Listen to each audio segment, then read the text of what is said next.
Great.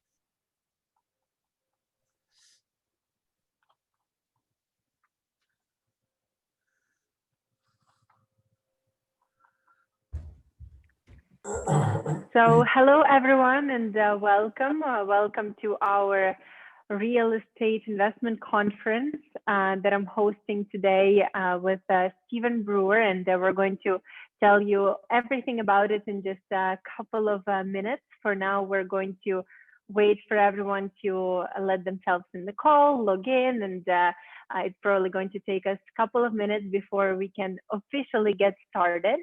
But in the meantime, I invite you to wait, and also I invite everyone to use the chat to introduce themselves and link to their LinkedIn, and just say hi if you wish.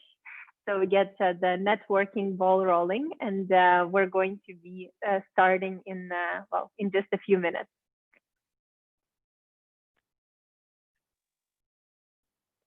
So I'm also going to let Stephen say hi to everyone. Okay, good morning, everyone, and welcome to our conference. And we are so pleased to have y'all. And Olga has done a great job of reaching around the world to get our audience. And the mission of Startup Club is to take the entrepreneurial community and align them with investors. Both for capital raising and also for partnering with others that have an interest in doing what the entrepreneur is doing. And so we have a lot of exciting stories we could share about that. Brian Emerson goes back many years of doing these kind of conferences, and beginning in Texas and for many years in New York. So he paved the way for this. Some people have asked me what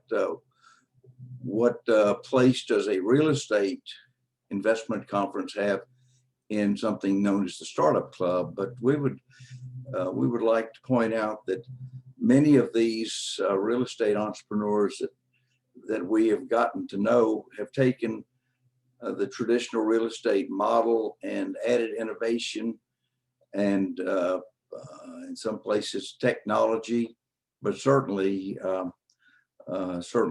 different approaches to real estate development, real estate finance. And you'll hear several of these entrepreneurs explain some pretty impressive approaches to that. So Olga, you want to make the introduction to the Startup Club and tell them a little bit about what that is? Yes, I think the time has come. We can slowly kick it off, and I'll first start by playing a quick video that can tell you a little bit more about who we are and what we've done so far, and then we'll continue.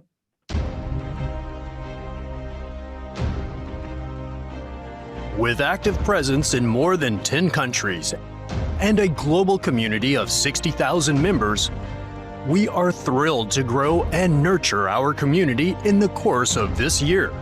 Welcome to the Startup Club, a fast-growing online startup and entrepreneur community. We currently manage a network of 600 social groups on LinkedIn, Facebook, and Gene, with more than 60,000 group members, 100,000 email subscribers, 27 successful events in 2020 so far, and more to come. And we are constantly expanding. Our vision is to become the one-stop shop for the global startup community, organizing Startup Club events for the startup ecosystem in cities all over the world. Our mission is to become the most actively sought source of pitch-related events and information for entrepreneurs, early-stage investors, and startups across all industries and regions. Until 2021, we will almost double our activities, numbers, and network. Join us. Become a part of a great journey.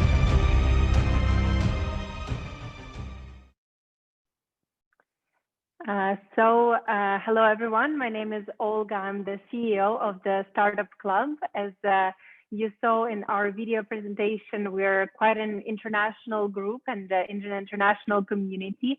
But apart from what was said in this video, not only do we work with startups, but we also work with scale-up and later stage ventures and companies really from various industries, including real estate. And the goal for us is to connect such companies with fundraising, development, and growth opportunities across the world. And this is truly our mission and our vision. And today we're really glad to have a very interesting and exciting lineup of presenters of real estate companies that are trying to do things differently and are changing the way in which the industry is working in one way or another. So we're really happy about that, and I'm gonna let Steven talk a little bit more about our lineup.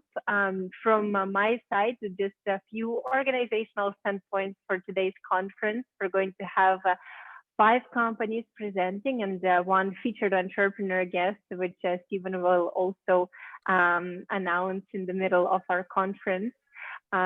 Each company will play a video presentation, and then we will have 10 minutes of Q&A with the audience. So please feel free to prepare your questions and then use the chat to ask your questions during or after each of the company's presentations. That way you can get to know them better and get to know their business model, and I'm sure they would be really happy to tell you more about themselves.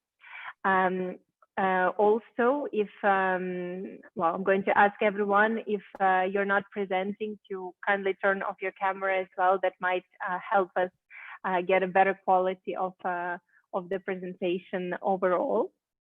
And now, done with the boring stuff, I'm going to pass the word to Steven, who can tell you a little bit more about himself and our real estate initiative, and kick off our presentation.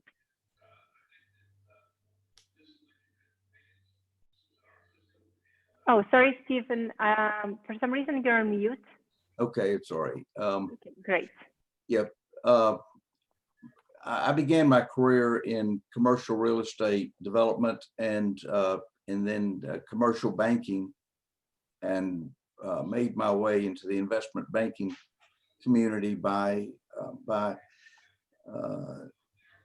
originating SBA loans during a period of time in Texas when savings and loans and all the lenders were failing and unable to make loans.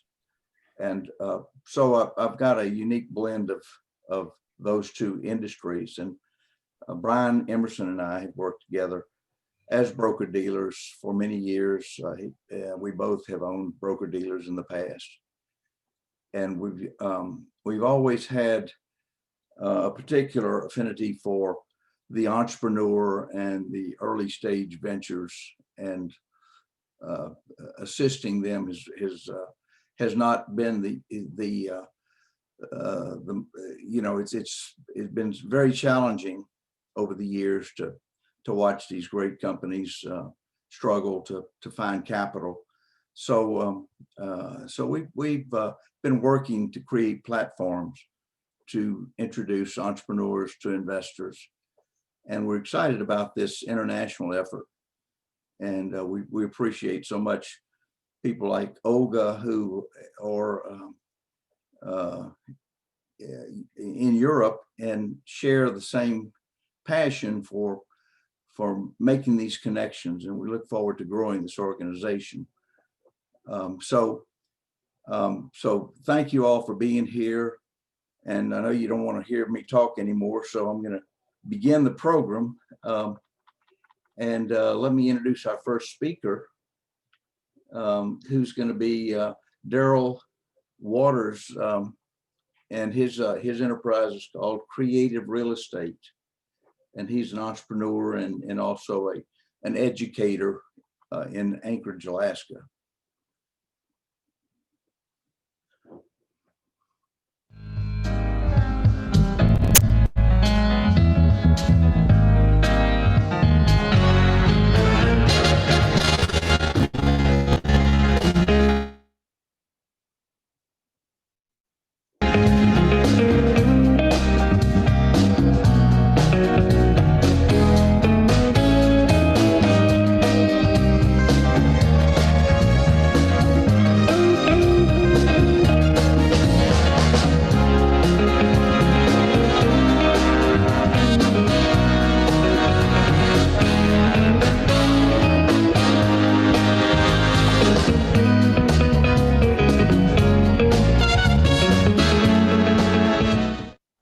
Hi, my name is Daryl Waters, and I live here in Anchorage, Alaska. I'm the founder of Creative Real Estate, and what we do at Creative Real Estate is we buy multifamily apartment buildings. And need not go on about how important housing is, particularly here in Alaska. So what I'd like to do is share some of my time with Grant Cardone. He is an expert and he explains this stuff brilliantly. So take it away, Grant.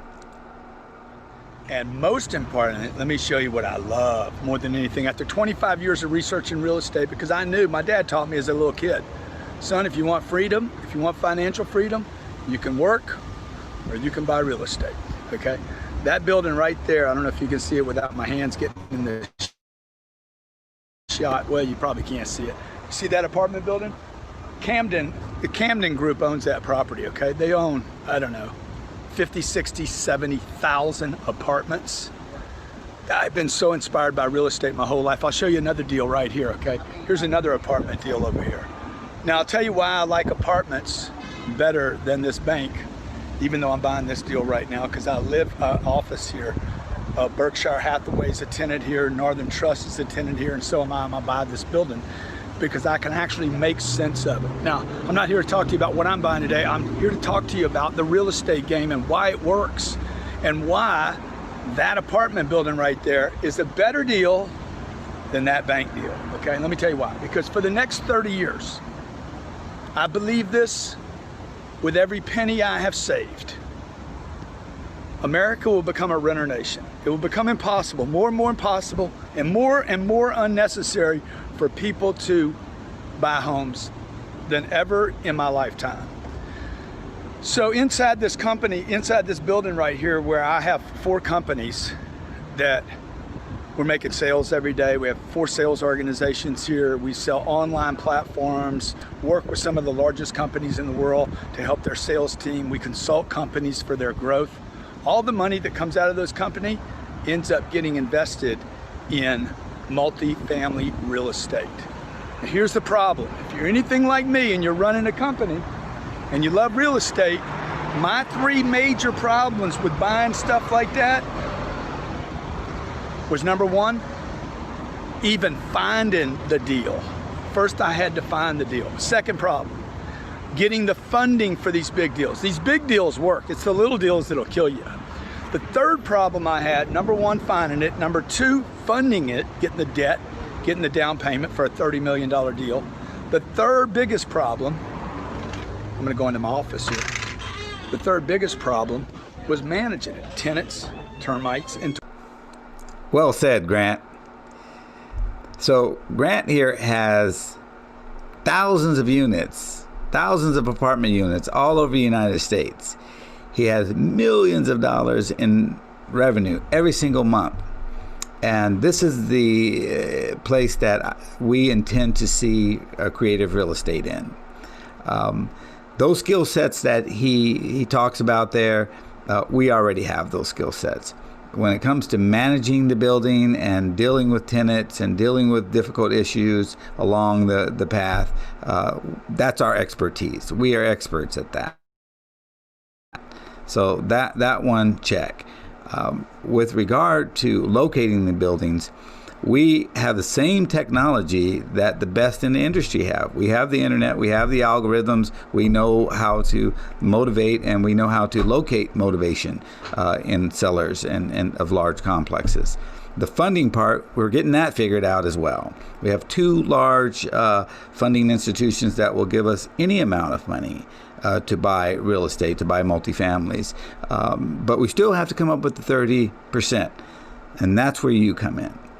If you want a solid investment where you know where your money is, you know how it's performing, you know exactly where the asset is from day to day, this is the business for you. I mean, there's a lot of flashy businesses out there and cutesy novel things, but smart money puts it in real estate, something that's going to be solid. You know what's going on from day to day, and you know exactly that people are going to pay their rent before they do just about anything else. They're going to buy food and they're going to pay their rent. So we're right behind food, I think, in the area of importance. So connect with me. It'd be good to see you on the other side. Thanks for listening, and have a good day. Toilets.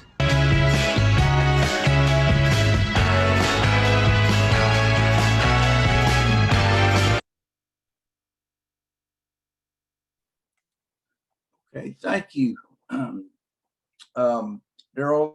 And let's open the floor to questions from the investors or even the other presenters. Welcome to ask questions.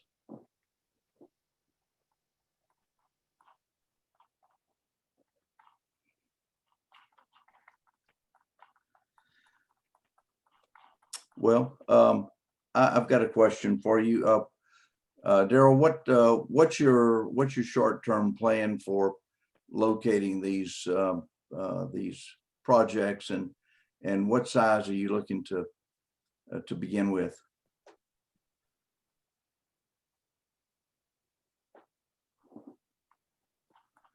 You, Daryl, unmute your mic, please.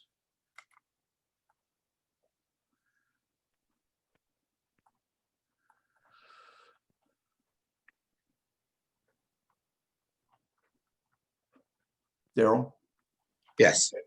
Okay, there you go. Did you hear the question? Yes. Okay. So the short answer is that we're general contractors here in Anchorage, and we've been doing that work for 17 years. So we've got a really, really good feel on what buildings are that need services. A lot of these people call us every day, call our general contracting operation every day, and we go and we service them. So we have a really good feel of the market here. It's not a big community. It's only 350,000 people. So it's not a huge community. So after being here 30 years, we kind of have a really good feel of who the big players are, where the big multiplexes are. And we've got a team of real estate professionals. We've got people at the title companies, the insurance companies that also feed us information about who might be interested in selling. And then of course we have just the traditional paths of finding deals. We've got a couple on the runway now, 47 units to add to the portfolio. And that's what we're doing now, is finding motivated sellers and using these methods to find those sellers. And do you typically do the value add concept, or do you like already remodeled properties? Well, we love the value add because, it's like I said, I've got crews running all day, 5 days a week, pretty much, sometimes 6. But we really like the value add because then we can create an equity position in those properties, and that really is good at the back end. And of course, we have a good feel of the property that needs, and we get a break right going in. When we buy the property, we can drive better terms by the property needing some care. So the value add is very good for us. Okay, thank you. Daryl, this is Glenn Shakeine. Are you focusing mostly on Alaska, or are you all over the place? Well, we started out here in Alaska. We're looking to obviously go on down the West Coast and go down into the lower 48s. But this is where we have our roots at. But we're certainly looking to expand as I get greater access to capital. We definitely want to go to some bigger markets with bigger population centers. We're trying to follow in the steps of people like Grant Cardone, that once you got it figured out, it's really playing Monopoly. So we're looking forward to getting down to the States. And Daryl, what is your, I missed it. What is your website? It is creativerealestates.net. creativerealestates.net.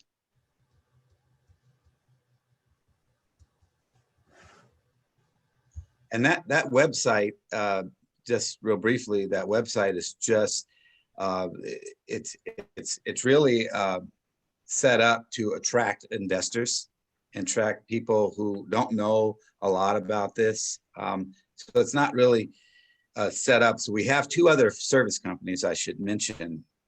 We have the general contracting operation, and then we have Teuton Property Management that takes care of the buildings day to day. So we acquire them through Creative Real Estate.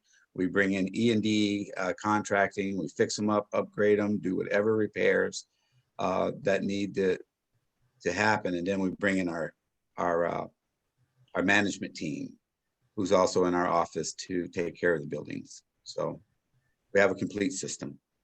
Daryl, one last question. I come from the pension plan background, and one of the questions I would ask you, and I know this is not something you can answer 100%, but assuming we invested, let's say, $1 million with you, what would you anticipate our internal rate of return would be?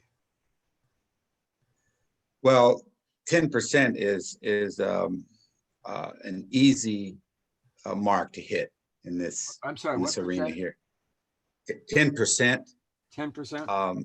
10% is generally the easy mark to make. I mean, that's what we generally offer our investors and people that can come in with, that kind of money. We'd like to, sweeten the pot wherever we can. One of the native corporations approached us the other day and asked for 11%. And they have several $1 million that they're thinking about investing, and I'd give them 11% because of what we can do with their investment is far beyond 11%.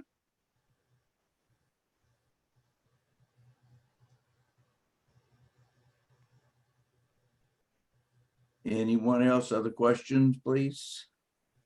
I think we have a couple of other questions coming from the chat. So Okay. you answered about the estimated returns of the project. Marshall Friedman wants to clarify 10%, is that IRR or COC?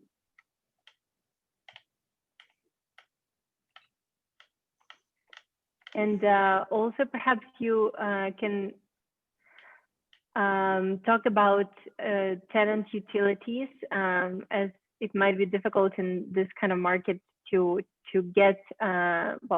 get interested in paying tenant utilities. So maybe you can expand on that. It's a question from Paul. So the 10% is a return on investment. So basically, it would be $100,000 on $1 million.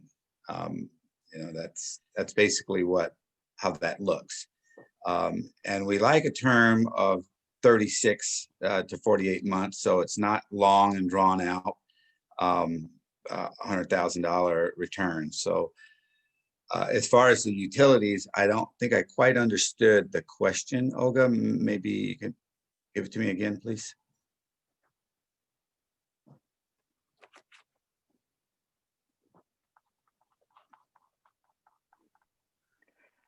So it was a question from Paul. It was quite a large paragraph.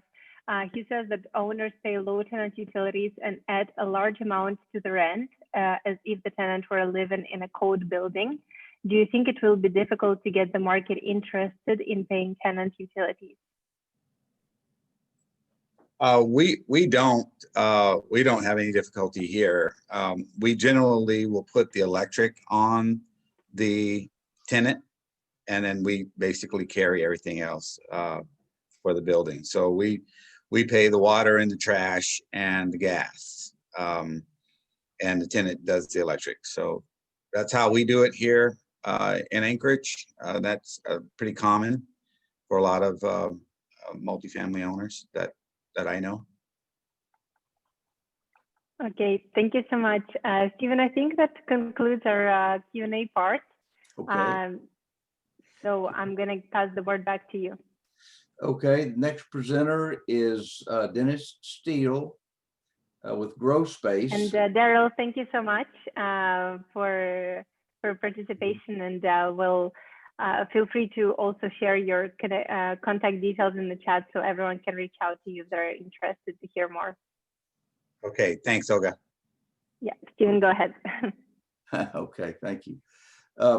Next we have Dennis Steele with GrowSpace. He's got an innovative approach to real estate. And Olga, would you start his video? Thank you.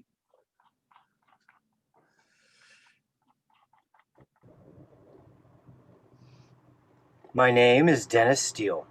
I am founder and chief technology officer of GrowSpace, and I am inventor of the system of biomimetic energy synthesis, or SBES, which allows me to design, build, and sell specialized real estate assets, optimized for indoor farming.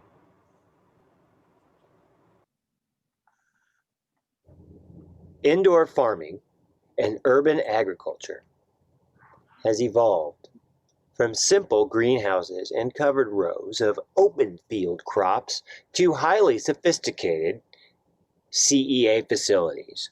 And that's controlled environment agriculture, projecting the image of plant factories for feeding cities from within cities. These advances and improvements in CEA have promoted the scientific solutions for the efficient production of plants in populated cities and multi-story buildings. Successful deployment of CEA for urban agriculture requires many components and subsystems, as well as the understanding of external influencing factors that should be systematically considered and integrated. Our major advantage is that we acquire these real estate properties and integrate them in more efficient ways, providing the optimized indoor farm environment. This technology was originally developed to cultivate algae and extract natural oils. It has since been successfully applied in many other high-value crops and other data-driven indoor farms, including cannabis, nutraceuticals, industrial ingredients, and food.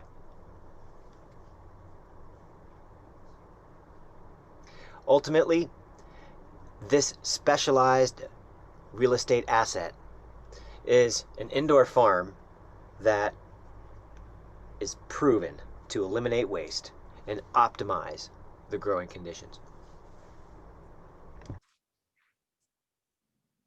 The GrowSpace platform is data-driven farming in specialized commercial buildings. We provide cost-competitive square footage to these tenants. The GrowSpace business model is a proven value creation strategy and is already generating 6 figures a month of lease income from day one. Existing relationships with industry consultants, lenders, subcontractors, and others will allow GrowSpace to control and analyze all phases of the development process. However, the real strength of this proven business model is in the detailed level of cash flow analyses and in the calculated returns. There are various exit strategies available, but based on these financials, I anticipate becoming an acquisition target once larger funds notice our expansion, and our specialized smart buildings will be replicated across the U.S. and then ultimately the world. Please feel free to contact GrowSpace in regards to our development of the world's most efficient network of indoor farms and how we will generate substantial new wealth by improving the world's food supply.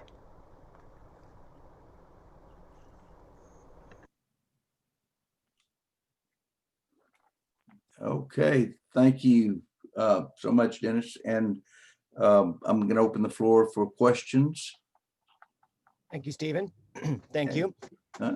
I also want to introduce myself as well as my managing general partner, Michael Zayas. And hi, everybody. We form a team and we are GrowSpace.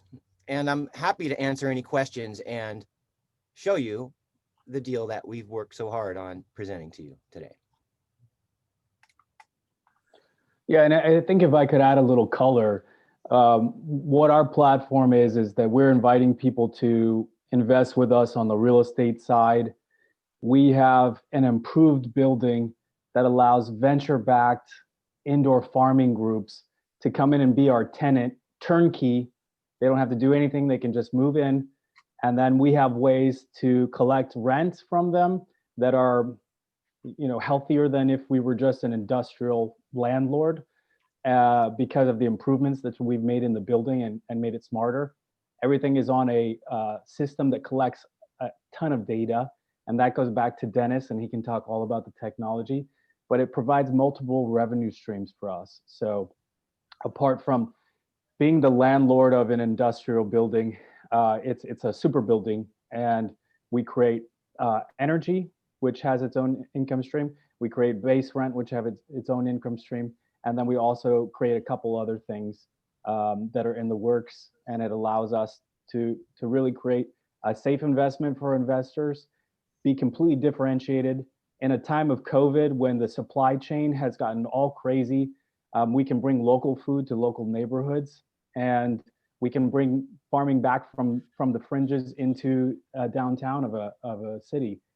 And all these, starting with our first one, but all these other buildings will be connected by data. And Dennis can tell you more. There's an extreme amount of advantages of having all the data and the sensors that he's putting in, where he can run everything from an iPad, and a tenant can see exactly what their yields are going to be, projected out months, because of how everything can be controlled down to the humidity in the building. It's a huge advantage. Thank you, Michael. Yes. And some of the frequent questions usually come up, but you've answered many of them. I'd like to hear if there are any direct questions, and I'm happy to answer them. Yes, I have a question coming in from Jimmy McClure. He would like to hear you talk about how the Coinbase securitization is set up and works, because you did mention Coinbase in your presentation. Yes, we are strategic partners with an SEC registered transfer agent. And so we are basically partners with Coinbase, who we feel are a very strong partner for us. What we've done is built an entire digital platform from end to end, including the investment as well as the operation, the maintenance, and basically all of the values are considered inputs, and all of the returns are considered outputs. And we have a full system to analyze that to the nth degree.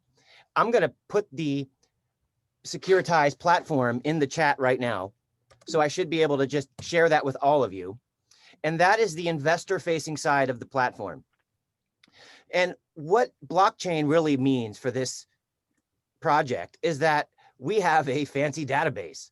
It's a lot more than that, actually, but what it really is a distributed ledger. And in that ledger, we have the power to analyze values and compare values. And that seems really simple, but it's a game changer when you compare millions of values at the same time to control an environment indoors.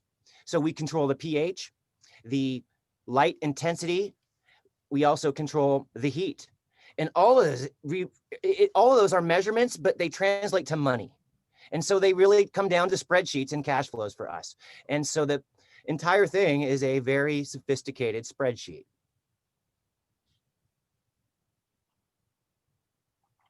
Oh, sounds very exciting. Stephen, do you have any questions from your side? Any other questions? I've got a question. How do you select your sites, and what's your site cost relative to your construction costs? Well, we have some detailed financials, and I can pop those open and share them with you.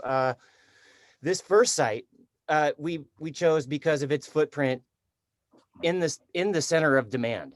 So there's literally 3 million consumers of these food products within a 6-mile radius of the facility. And it's right in Portland, Oregon, where we feel this is a prime market for our flagship facility.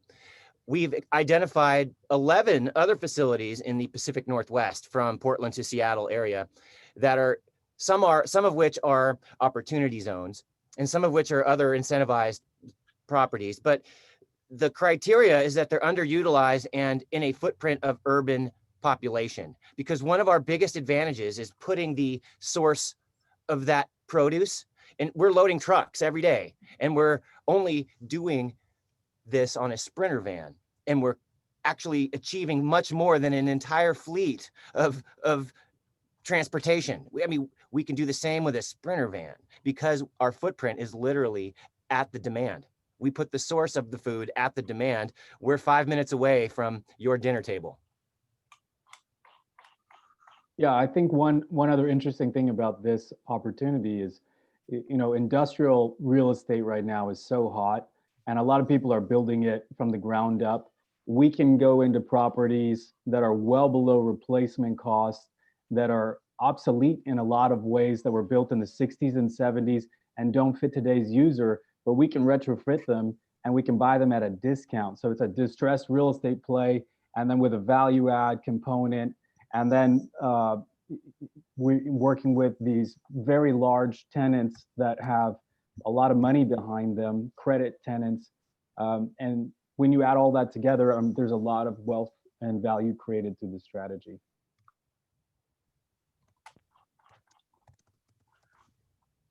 Well, that's I have another follow-up question, and maybe afterwards you can share a link. Where do we go to see the details on this deal? So could you share maybe a link to your website or something that participants can after check out and learn more? Thank you, Olga. I definitely will. I did share a link in the chat, and I'm gonna Control V one more time. It's here in the chat. And that is the investor-facing link to the platform. Also, please find me on LinkedIn. I communicate daily through my LinkedIn account, and we can discuss details of the deal we put together. But essentially, that's the website that I'm directing our interested partners to. Okay, thank you so much, Dennis.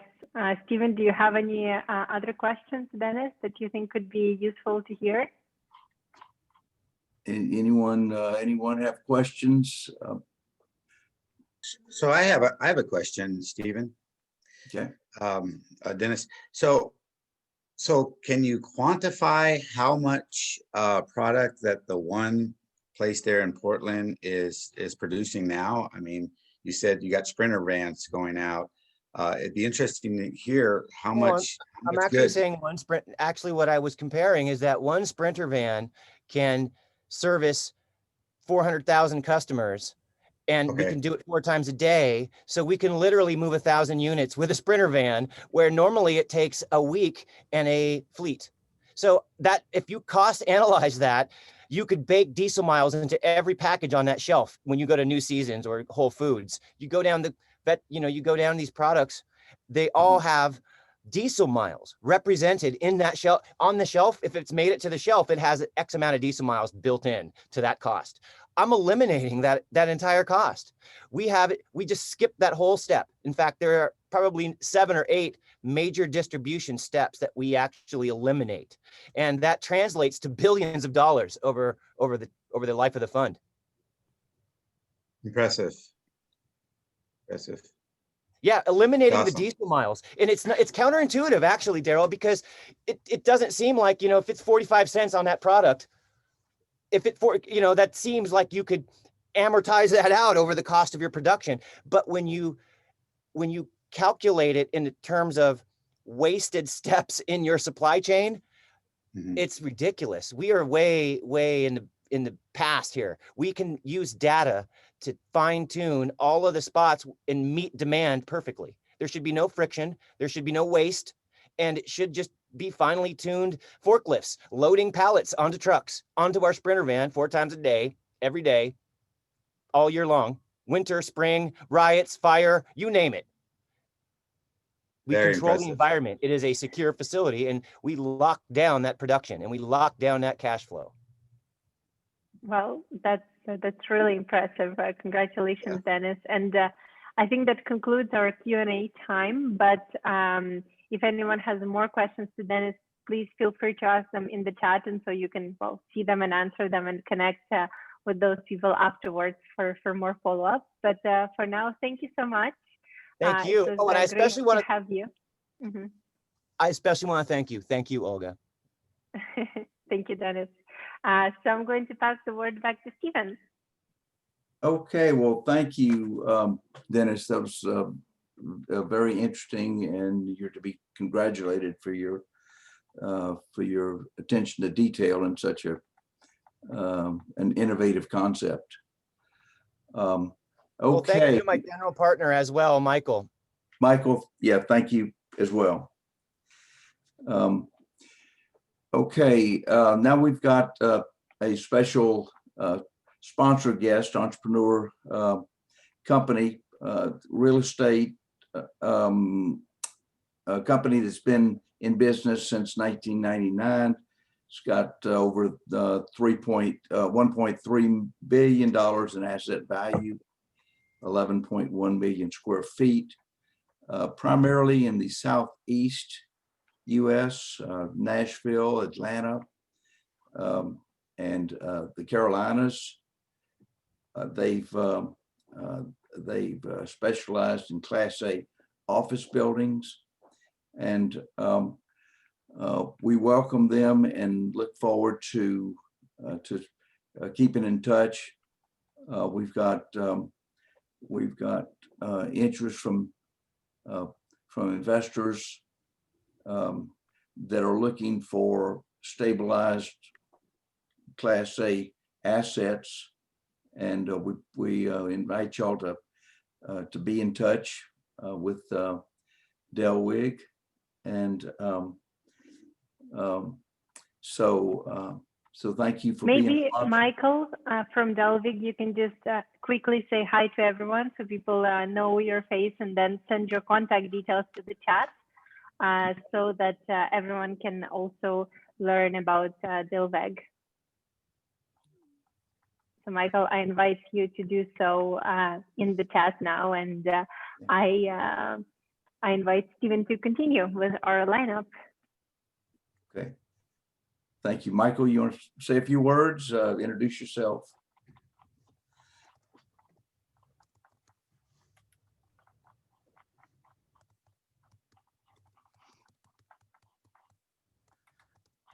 I think Michael is on mute now, but I did send some details in the chat that you can learn more about, and I'm sure that Michael would be more than happy to connect with you afterwards if you're interested. So I think, Stephen, now I'm gonna give you a word to go to the next presenter. Okay, next we have Ken Bloskus. He's a very seasoned real estate entrepreneur and investor, many years in the industry, headquartered in Dallas, but has interests in the major cities in Texas, and he's got a very impressive real estate investment concept. And I'll let Olga start his video and learn more about this. Fuck. Thank you for your attention to our presentation. We are KL Funds Management and Keyzie Lending, and today we're going to be talking about a brand new exciting plan for real estate investing, KL Fund 1. We are real estate professionals who have been active in the industry since 1985. Over the last 3 decades, our experience has spanned across land, retail, residential, and commercial real estate. Through ownership in a brokerage, a lending company, and a title agency, we have been thoroughly tackling the Texas real estate market. And not only this, we have extensive knowledge and experience in ownership, management, and sales of $50 million in real estate investments with using other people's money. We have formed KL Fund 1 as a limited partnership with objectives of purchasing and developing quality single-family houses, townhomes, and modular houses for rent.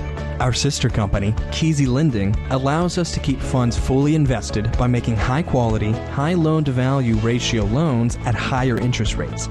As a result, the fund is designed to continually distribute as much cash as possible while maximizing returns. In addition to developing our own rental communities, we plan to purchase single-family houses in bulk and at discount from builders.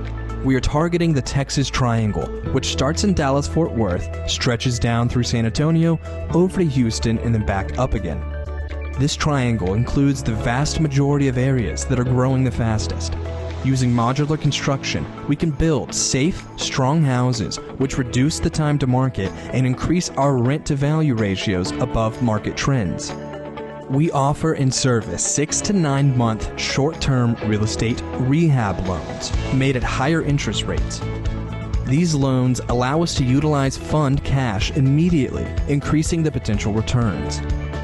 Additionally, our development of houses for rent will allow the fund to have a potentially higher return compared to other funds, while also hedging downside risk. The fund is projected to return a pre-tax rate of over 205%, as well as return all $50 million to investors, despite having an after-cost fundraise of $45 million. Moreover, we have projected an annual pre-tax return of over 39%, with a total projected return of cash of over $102 million. All while the general partners only require a small minimum fee of 2%. We believe that a confluence of events is currently happening, which will create unique opportunities. Our experience in various areas of real estate has allowed us to forecast which segment is rising faster than others. We constantly monitor real-time real estate data to determine and anticipate future trends. National trends show that people are leaving apartment complexes in urban areas in favor of the family life of suburban single-family homes. Numerous publications indicate that single-family housing is in a rapid uptrend projected to last for quite a while. Texas is particularly interesting given these national trends. The data tells us that Texas is the #1 state people are migrating to from other states.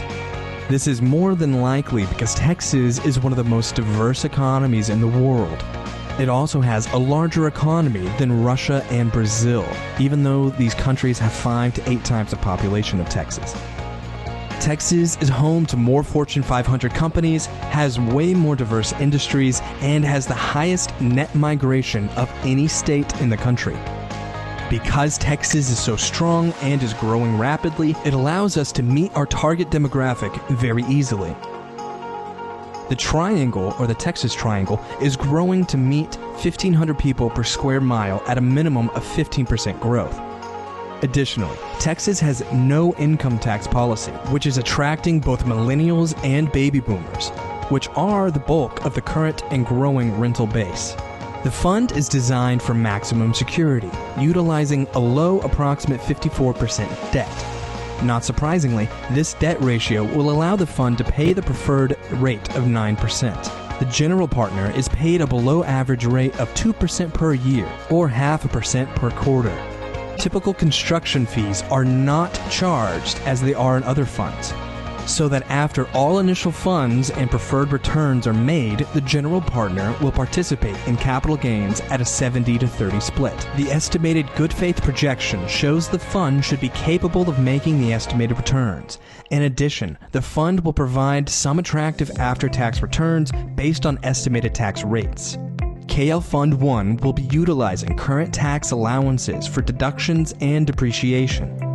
In addition, the ability of the fund to sell assets based on a net operating income or a market sale of assets adds to the liquidity of the assets.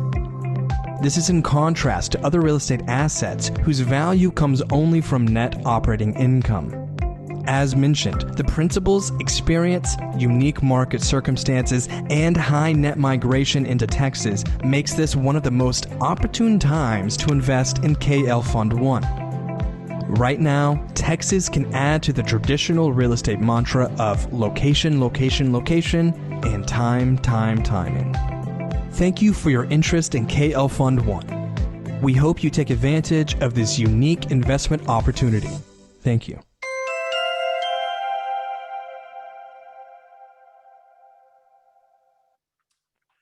Well, right now I'd like to introduce you to the CEO of KL Fund 1, Ken Bloskus.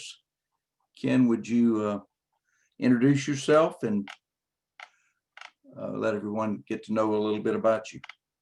Absolutely, Steve. Thank you very much. And Olga, thank you for hosting this presentation today.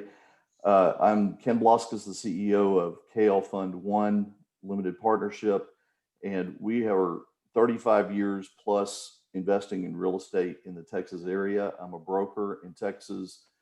We've invested personally in using other people's money over the years, over $50 million worth of real estate in commercial, residential leasing, ownership, sales.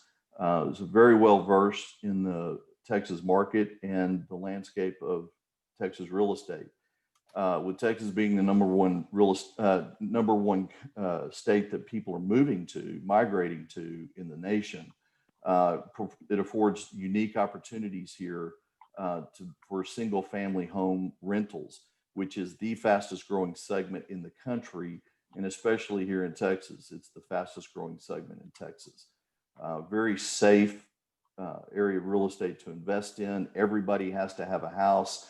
I agree with Daryl's presentation earlier that more people are going to be renting than purchasing, especially millennials and even the baby boomers, which are shown as the two groups that are renting the most right now and leading the way. And especially with COVID happening and people being locked up in their apartments or homes, they're looking for areas that they can migrate to, which includes the suburban areas. So the time is right for this kind of investment, and it is very needed within the country. But the fact that Texas is one of the leaders in the country, we feel like the time is right to do this. Okay, thank you, Ken. Let's open the floor for questions.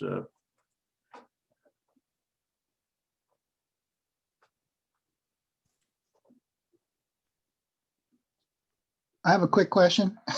Yes. What are you doing for affordability for housing? Well, this is actually the strong point of our fund. It's targeted for lower priced houses. We're looking at, when you're looking at apartment rents around the areas of Texas that we're looking at $1,700 to $1,800 a month for apartment rents for a 2-bedroom, 2-bath. We're targeting between $2,000 and $2,500 a month for 3 bedrooms, possibly 4 bedrooms, depending on the modular housing we can put in those areas for that kind of value. And in addition, the houses are targeted to be worth between $200,000 and $250,000. We have areas we can actually buy houses in, and we have areas we can actually develop those using our modular housing construction. Great, thank you. You're welcome.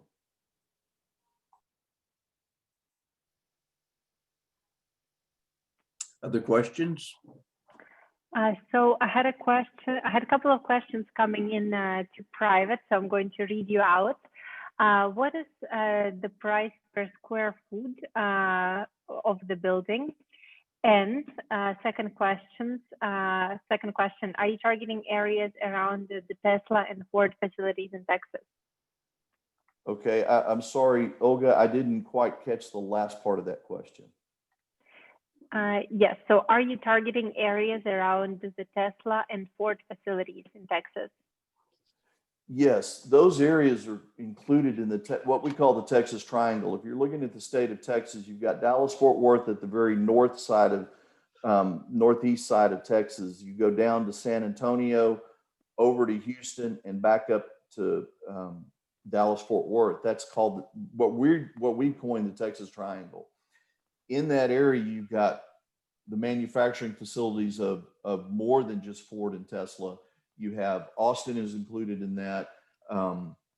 College Station, which is one of the homes of one of the leading universities in the world, Texas A&M, and of course you've got Dallas, Houston, San Antonio, Dallas, Fort Worth.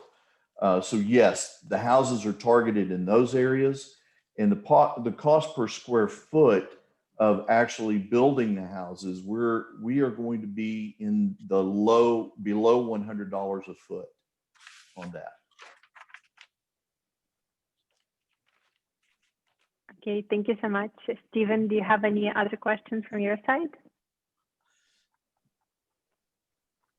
Okay, questions?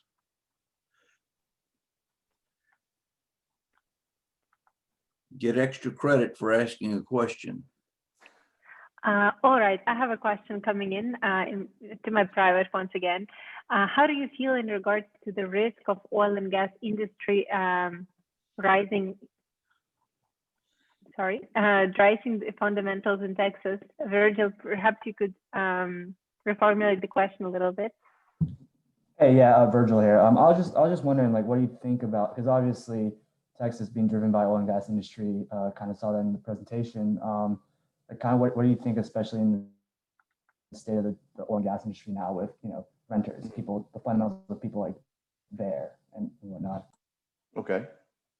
That's a great question, Virgil, and thank you for asking that. Texas used to be driven by oil and gas. It is not driven totally by oil and gas anymore. That is it's a big part of the sector of Texas, but it's not the biggest anymore. Texas is such a diverse economy right now that when oil and gas is down, you take back in the mid to late 90s, when oil and gas, and you buy gas in Dallas for 88 cents a gallon, the Texas economy was booming. You take that right now in light of, yes, we want to move to a green economy. Everybody keeps saying about moving to a green economy. But the oil and gas industry still fuels the chunk of the nation. I mean, you still have oil that's needed to heat homes in the Northeast and in that area. You've got natural gas, which is distributed not just for heating, but it's also for cooking. And a lot of things in the South, the southern parts of the state use natural gas.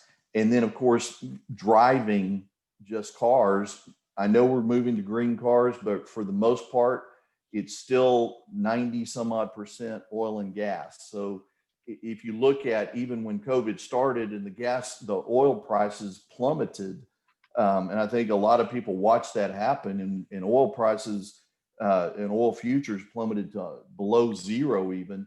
We're already back up in the months after that at levels we were pre-COVID.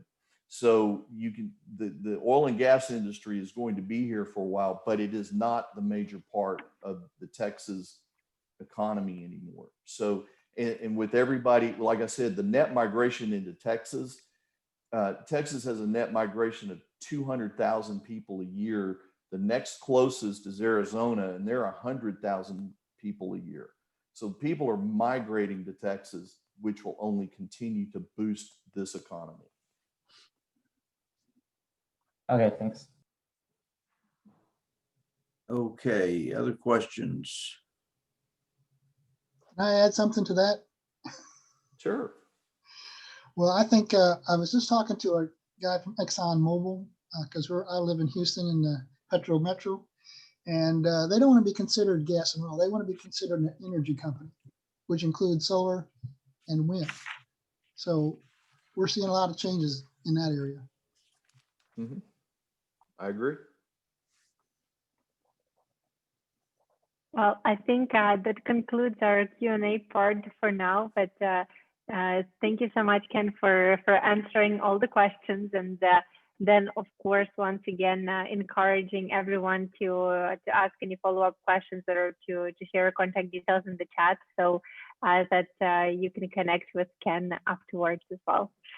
So thank you, and I'm passing the word to Stephen for the next presenter. Thank you. It's okay. Thank you, Ken.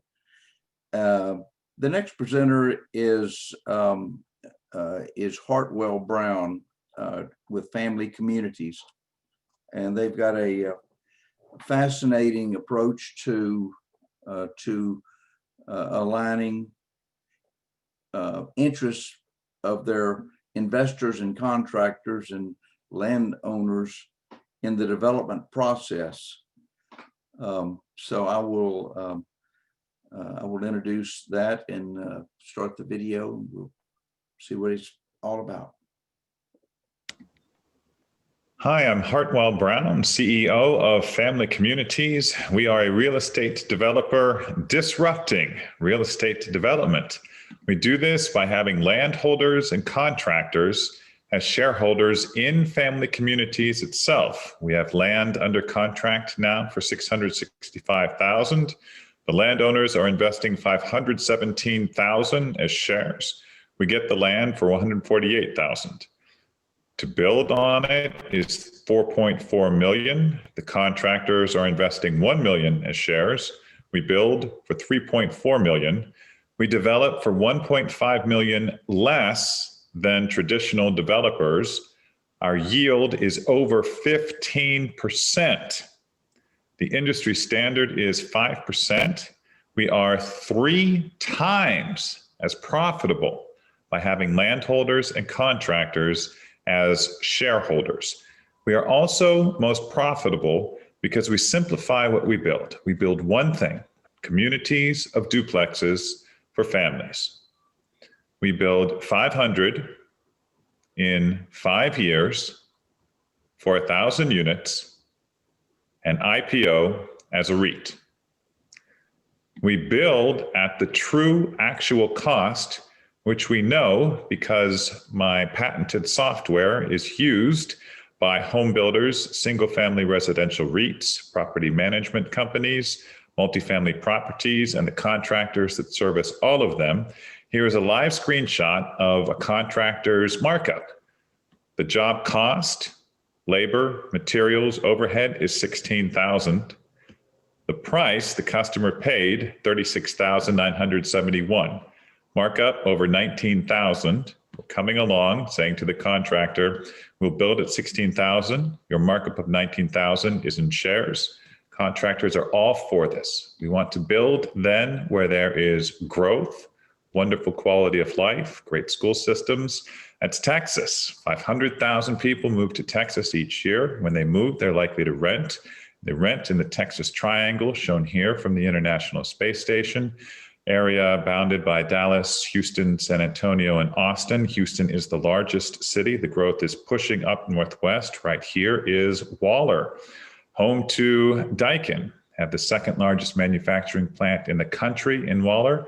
7,000 employees commute 1 to 2 hours each day. There's a desperate, critical housing shortage because of this. Our first community, Family Communities at Laura Lane, is 8 minutes from Daikin, 7 minutes on the way back, 3 minutes from the Waller schools, which are excellent. Texas Education Agency rated A, one of 5 districts in all of Houston.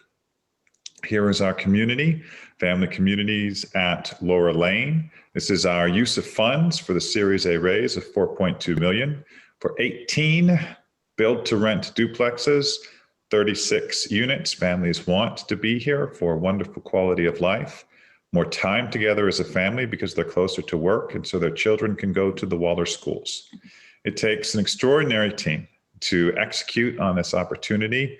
The 3 founders are Marcus Manasek, myself, and David Gregory.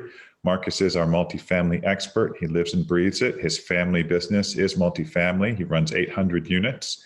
David Gregory has his own engineering firm. Such a rapport with the city of Waller that Public Works brings projects to David to review for suitability and drainage, whether David is the engineer or not. The deal is $4.2 million in Series A preferred shares, 64 cents per share, which convert to common at IPO at $6 per share. 64 cents to $6, 10 to 1 return, asset backed, 5 years. As a backup, if we sell or refinance a community, you receive 65% of the gross. Current cap rates in Waller put the value of the community around 10 million. So your 4.2 million goes to 6.5 million. You receive your capital back plus a 47% return. That's our worst case scenario. Best case, we IPO. If you invest 100,000, here's what you can expect going forward by year. By year 5, when we IPO, over $1 million, 10 to 1 return, asset backed. Year 15, over 11 million, 100 to 1 return, asset backed. Dividends add to your return. Why invest? Because a superior combination of asset backed, revenue on land, multiple on revenue, and superior appreciation and liquidity through an IPO where your share price increases and you can sell any number of shares at any time. Post IPO, we anticipate building 1 million units. We can get hundreds of thousands in the Texas Triangle alone. There are other areas of growth domestically and internationally. You will have been with us all along and on the ground floor. Thank you for the opportunity to present. If this starts a conversation, it would be wonderful to continue it. And if you have any questions, it would be great to hear them. Thank you, Hartwell. Now we have Hartwell here live. So Hartwell, introduce yourself and we'll open the floor for questions. Yes, sir. Thank you, Steve. Hartwell Brown, CEO of Family Communities. Our objective is to build low and rent high. We build low by having landholders and contractors as shareholders, knowing the true actual costs, simplifying what we build for quality, make them easy to operate and maintain, and scale. Okay, thank you, Hartwell. I'll open the floor for questions, please.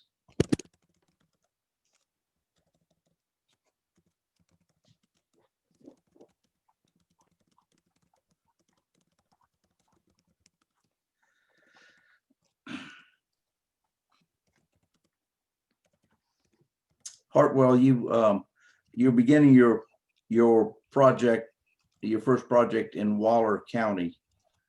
Why did you select Waller, and what are the land economics out there? Yes, sir. We selected Waller because of the terrific school system in all of Houston. There are 5 Texas Education Agency A rated school districts. There's Katy, Tomball, Friendswood, Montgomery, and Waller. And there's the most acute, severe housing shortage in Waller in the entire Texas Triangle, due predominantly to Daikin and the growth in Houston, which is pushing up to the northwest. Waller is right there, and just thousands of people who are in a car 1 to 2 hours each day because there aren't any areas around Waller where they can rent. And Ken, this is the first time I'm seeing your presentation, and it's as if we coordinated this. A lot of similar conclusions. Our rent is right the same. We're $18.95 for a family, 3x2.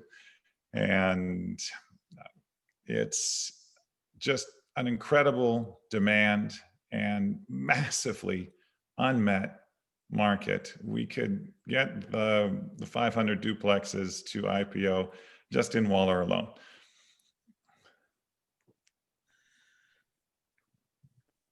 Okay, questions?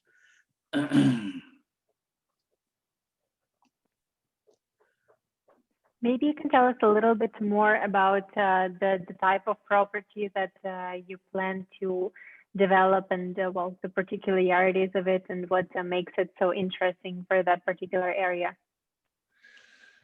Sure. The type of product that we're developing is a 3x2, 1-story ranch-style duplex. The one shared wall is the garage in the middle. And as single family, we are constrained by lot size. Since we're a duplex, we can put the units anywhere we'd like on the land, and we're taxed at half the rate of single family. And for all practical intents and purposes, our tenants are in their own home. There's a yard with a privacy fence. It's an integrated 3-car garage.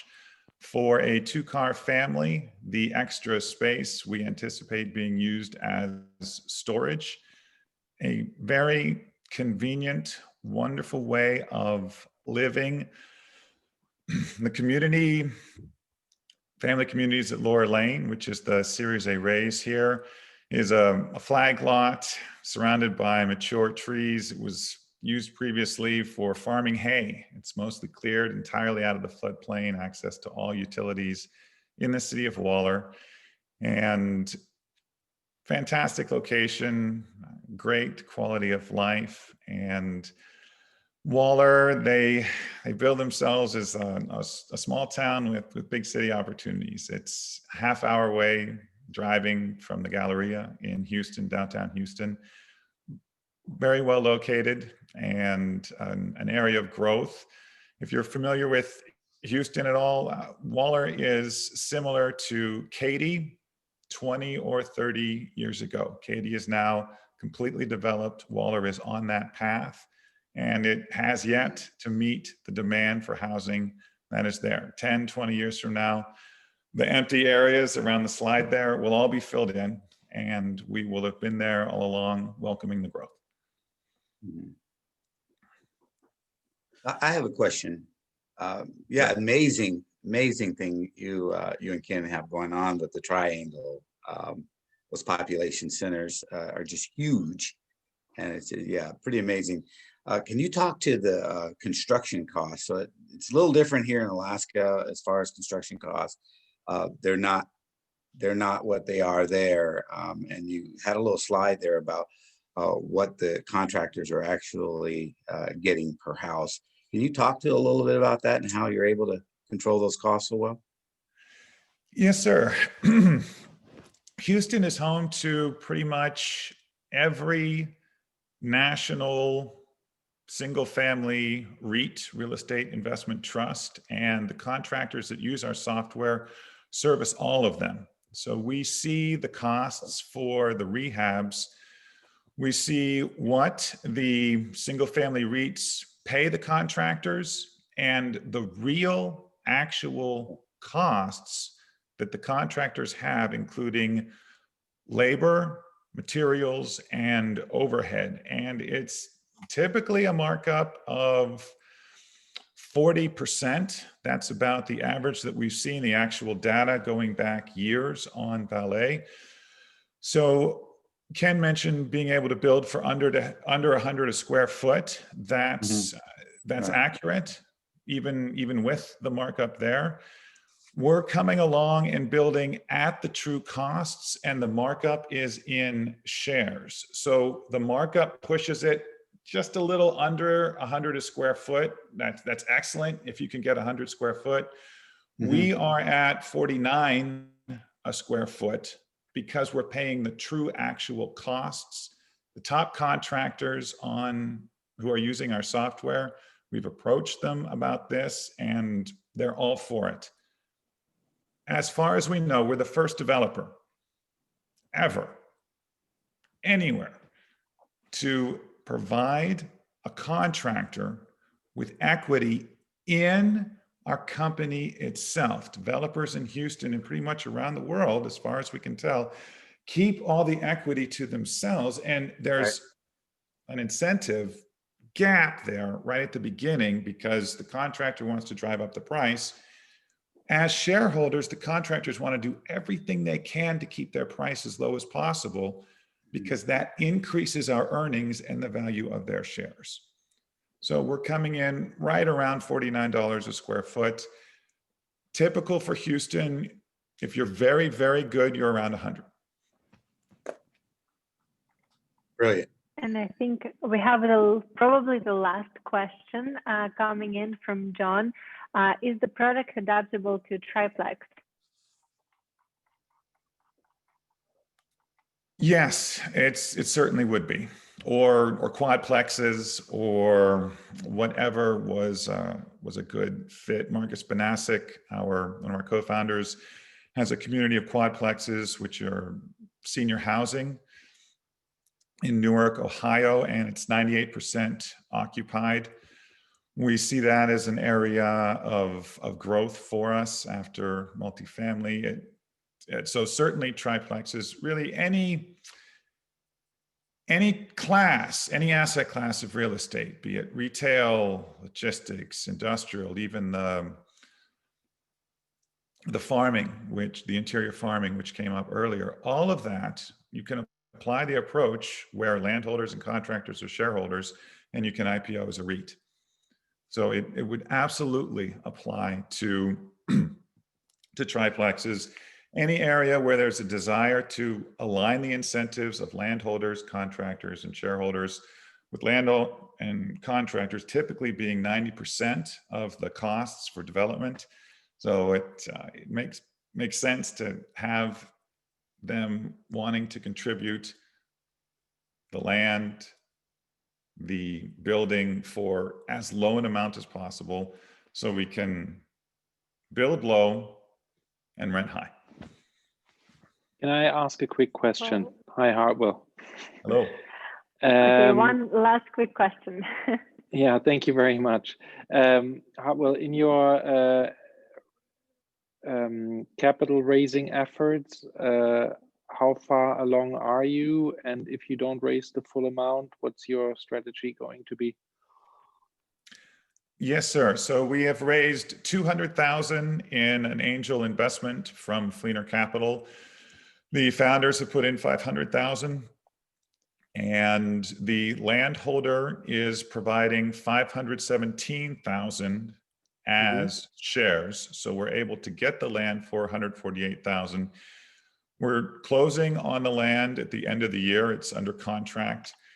If we were unable to raise the $4.2 million to develop, then we could use a loan for the rest for whatever we did raise. And if for whatever reason we were not able to raise the equity, then the founders would put it in themselves. And if for whatever reason that shifted, then we would hold the land until the current environment settled itself out, and then raise the capital to build. Okay, great. Thank you. Well, thank you so much for the questions, and heartfelt thank you for answering them, and with such enthusiasm. It was really great to have you present today. So I think that concludes the Q&A session, but of course, I see you already shared your contact details in the chat, and everyone, please feel free to contact Hartwell if you have more questions to him. And I'm passing the word back to Stephen for next and the last presenter. Thank you, Olga. The last presenter is a fascinating new model for financing real estate enterprises and assets. And I would like to introduce Yael Tamar of SolidBlock.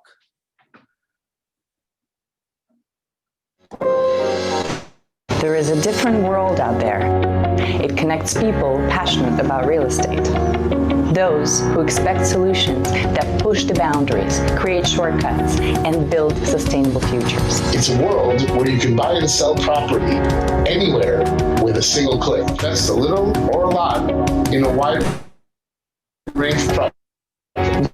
Build a portfolio based around your values, your appetite for risk, your need for liquidity, reap dividends, collect interest, and earn profits from trading fractions of your property online.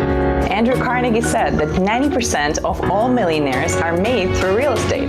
Now, more than ever, real estate investment is a beacon of stability in a chaotic world. At SolidBlock, we make property work for everyone. We're famous for putting the first ever commercial real estate asset on the blockchain. None other than the world-renowned St. Regis Ski Resort in Aspen, Colorado, parts of which are now owned by investors all over the globe. Join us in building a world where real estate is more than just walls. It's what brings us together and helps us grow. SolidBlock, making real estate work for everyone.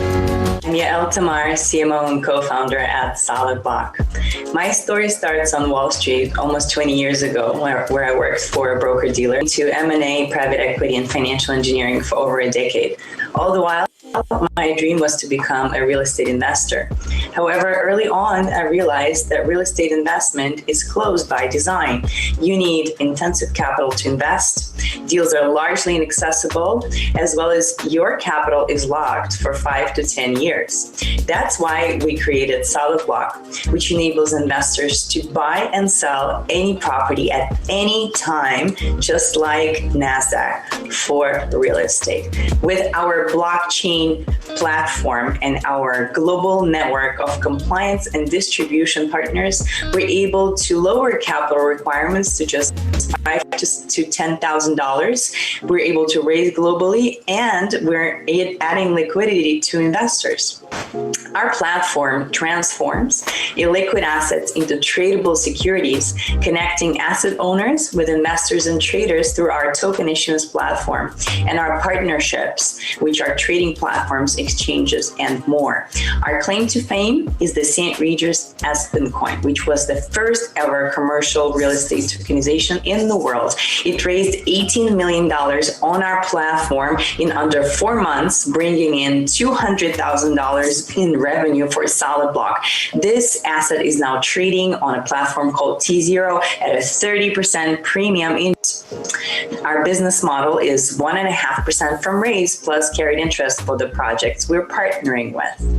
We offer a well-diversified portfolio of assets, which are real estate assets in Phuket, Thailand, including Best Western, and Europe, UK, and Israel, logistics, and residential real estate.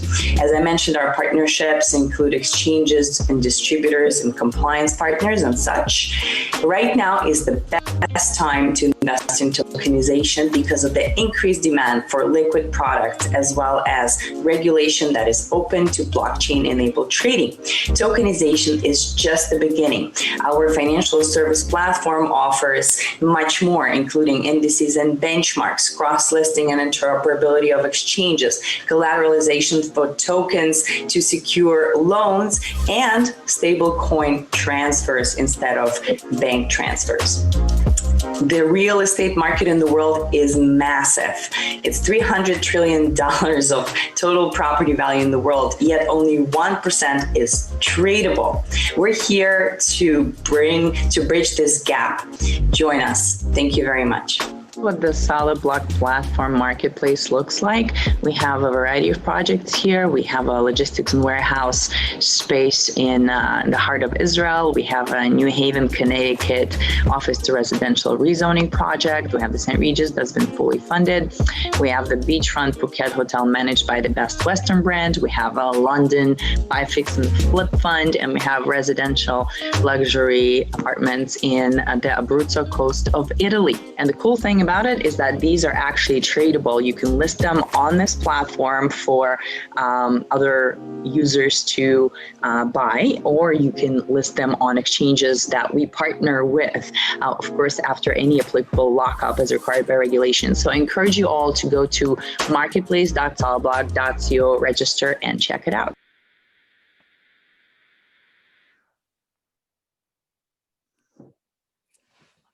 Okay, thank you.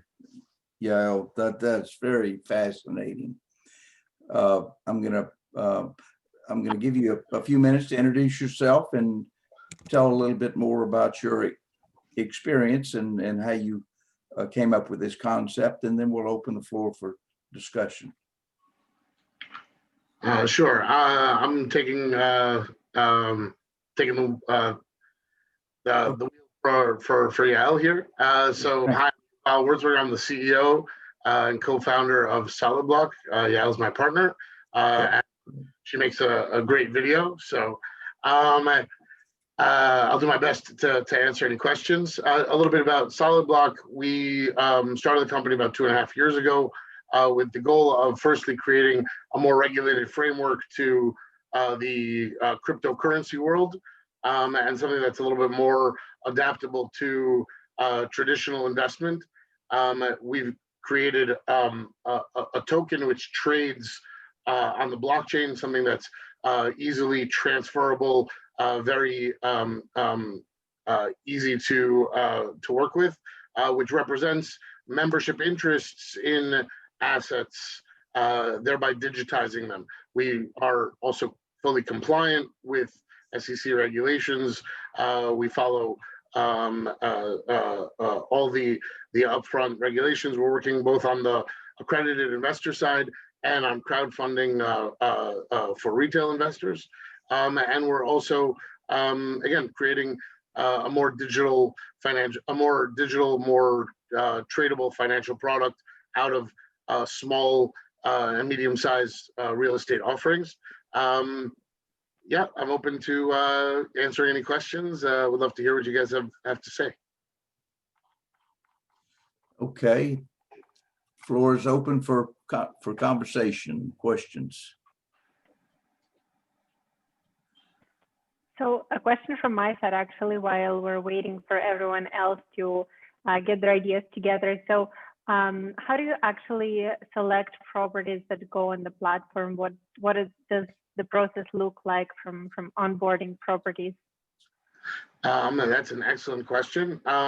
So we have a very strong pipeline of people who are looking to tokenize their assets and to raise capital through securitization and to create this type of financial product. People come to us to work through from the beginning all the way to the end of the fundraising, and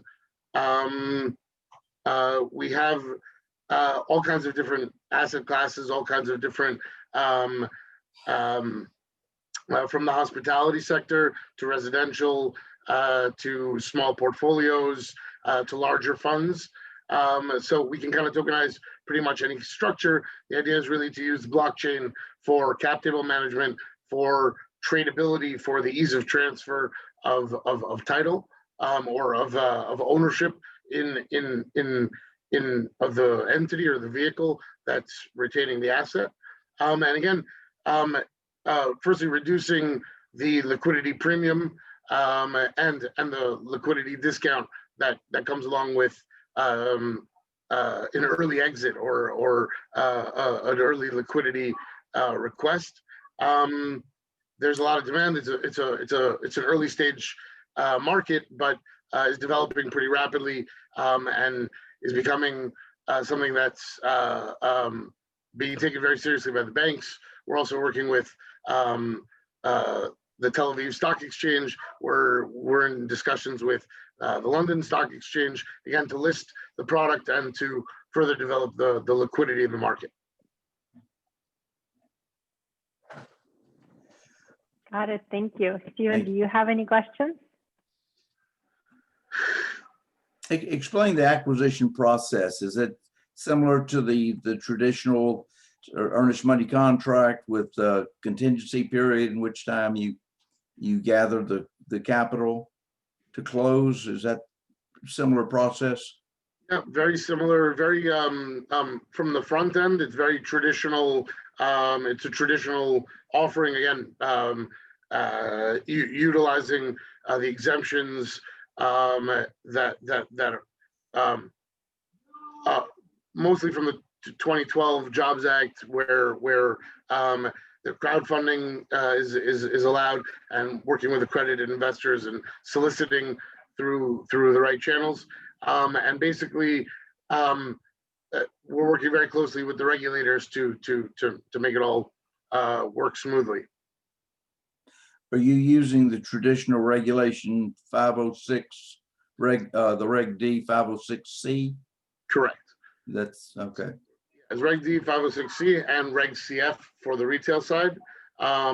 It's considered two separate offerings, but basically everybody goes into the same project, the same vehicle, and that vehicle, meaning the entity that's selected. In some cases, it's an LLC in Delaware. In some cases, Wyoming. In some cases, offshore, wherever it might be, which we fractionalize and tokenize the membership interest in that new vehicle that's created. Again, with a contingency, working with developers, working with owners, asset owner operators, to structure a deal that makes sense for investors and something that is marketable to investors. Fascinating. Any questions? I see the questions popping in the chat. First one from Vikram. What is the minimum investment offering for a Reg D 506C? For the most part, we're working with $5,000 minimums. In some cases, $10,000. The goal is to get to a point where 1,000 makes sense, or smaller amount. I think in the long run, it's going to be in and out for $1. Okay, great. And the next question from Ravi here. Could you explain to us how does the token connect to the underlying real estate from a security and legal point of view? Excellent. Can I answer that? Because I just made it over here. Sorry, guys, I was presenting in another conference, so I just jumped in. And I'm Yael Tamar. I'm the CMO and co-founder. So actually, that's a great question. We're one of our strengths here at SolidBlock is that we're bridging between the traditional world and the new world of finance. Yet we have to play by the rules, and we actually like the rules. So in order for somebody to buy a security, a digital security, in order to enable somebody to buy digital security, we have to create some corporate structures. So we're creating an SPV, which is a special purpose vehicle, which either will hold all of the asset or a part of the asset that we are tokenizing. That SPV will issue a security, and that security is recorded on the blockchain ledger. So it now can be traded. But you are holding, as an investor, into a digital security. You're either holding a part of the SPV that holds the asset, or if it's a bond structure, then you are basically buying a bond that SPV issues. Does that answer the question? Yes, I think it answers the question very well. Thank you so much. Stephen, do you have any final questions? I've got a question on the SPV. You've got to register that with an exchange. Isn't that correct? So the way it works when you issue a security is basically you have to, in different countries it works in different ways, but you don't have to register it with an exchange. You have to either register it with a regulator, or you come under different sets of exemptions. In the US, you have this exemption Reg D 506C, in which you can market your own offering to high net worth individuals, as long as you notify the SEC, for example. In other countries, it may work differently. If you want to reach retail investors, you usually have to go through a company that has a license to reach retail investors, and we have partnerships with many such companies in different jurisdictions. As far as exchanges are concerned, in order to trade these securities, indeed, we would either allow investors to trade over the counter on our platform. We can allow users to trade over the counter, or we actually connect each project with an appropriate exchange that has a license to trade. So, for example, in the US, we will work with T0. It's an exchange where right now Aspen Coin is listed.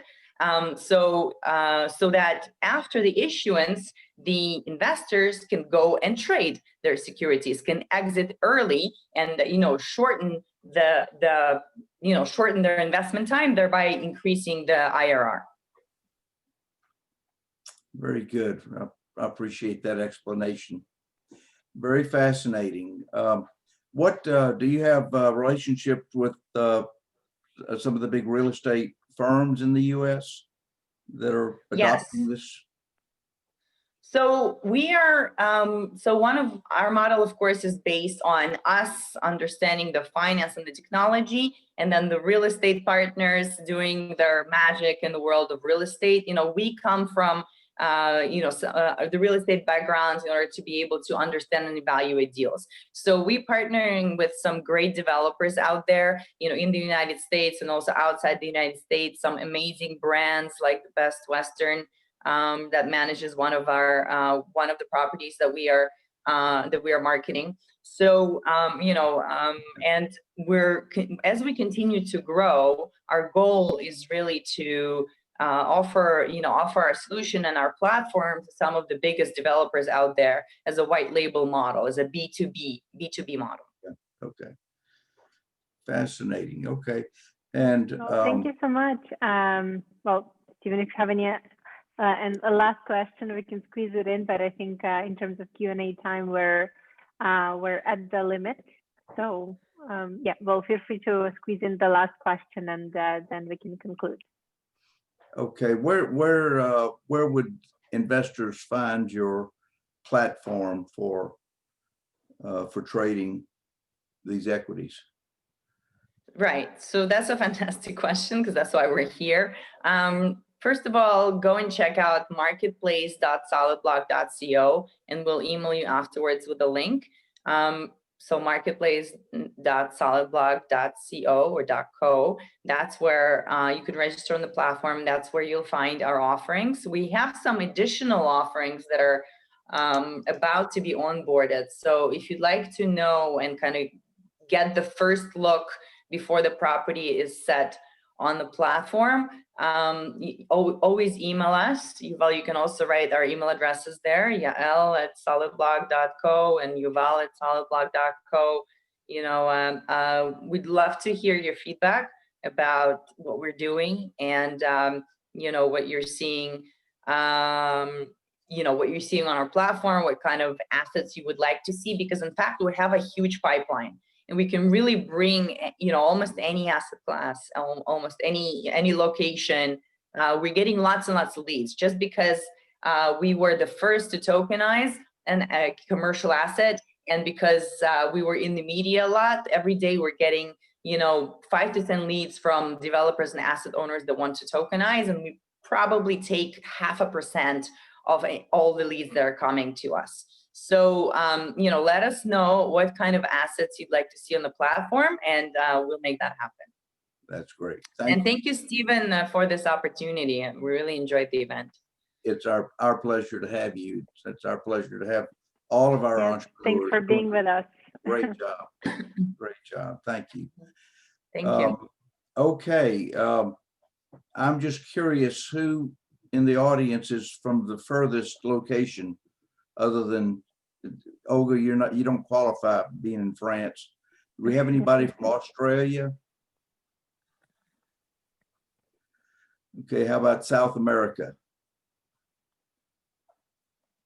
Nope. Africa? Nobody from Africa? Let's. We have South Africa in the audience. Okay. Okay, and I guess Canada, we've got, let's see, I thought we had one from Canada. No? All right, so we've got Alaska, and then anybody else from Europe? Yeah, I think we might have a few, yes. Okay. So I should have said we're probably from Africa in Israel. Oh, that's right. Yeah, thank you. Forgotten to mention Israel. That's okay. Well, great. Well, thank you all so much for being a part of this. Our next one will be we'll do these quarterly. So the next one will be in March. But Olga has other conferences she's putting on all the time. Olga, you want to say a little bit about how to follow the Startup Club conferences? Yes, sure. So first of all, thank you all for being with us. Thanks so much to presenters and for everyone who asked insightful questions. And I really and truly hope that those conversations will continue after the conference. That's what we're here for. So please feel free to exchange your contact details in the chat. And you know, if you have any questions, also reach out to me or Stephen. I just shared our contact details as well in the chat, and the link to our website where you can find our upcoming events. At the Startup Club, we work across a range of different sectors. We work with green tech, food tech, ed tech, fashion tech, really a variety of various industries where we help companies at different stages connect to investors, advisors, and other players in the ecosystem. So please do check our website for the upcoming events so that you can stay updated and stay tuned. And we also have a very interesting conference coming up on December 10th. It's our big end of the year investor networking conference where we will be having companies and investors from various industries and various locations from across the world. So please feel free to join this one as well if you're interested to discover more companies like the ones that we saw today. And I'll make sure to send you the link as well in the chat. Okay, well, thank everybody so much for being a part of this, and we will be in touch, encouraging networking, and for those that have a specific interest, send us a note on the chat, and we will make sure that we get everyone connected. Thank you so much. Yes, and me and Stephen are going to stay here for just a few more minutes so that you can still exchange contact details in the chat. But otherwise, I wish everyone a good morning, good evening, or a good rest of the day, depending on where you are in the world. And we look forward to seeing you soon. Great. Thank you. Thank you, Olga.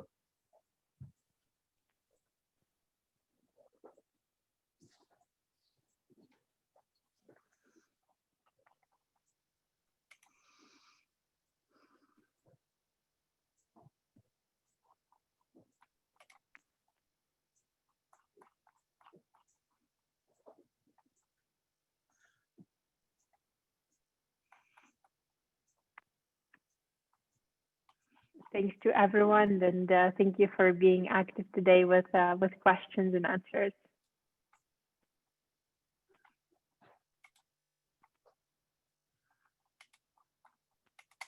And to all the presenters out there, you will be receiving more follow-up details, of course, tomorrow, bright and early morning, my time. So look out for an email from me tomorrow.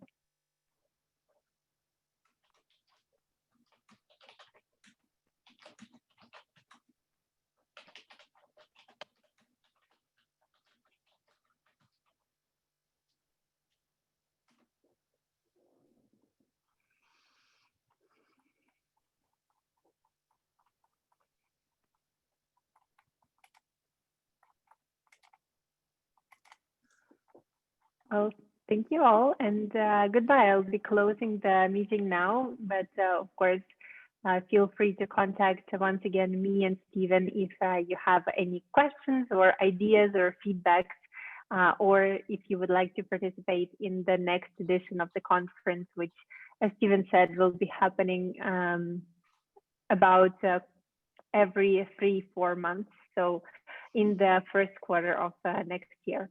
Hope to see each and every one of you there as well. Bye-bye. Bye-bye. Thank you.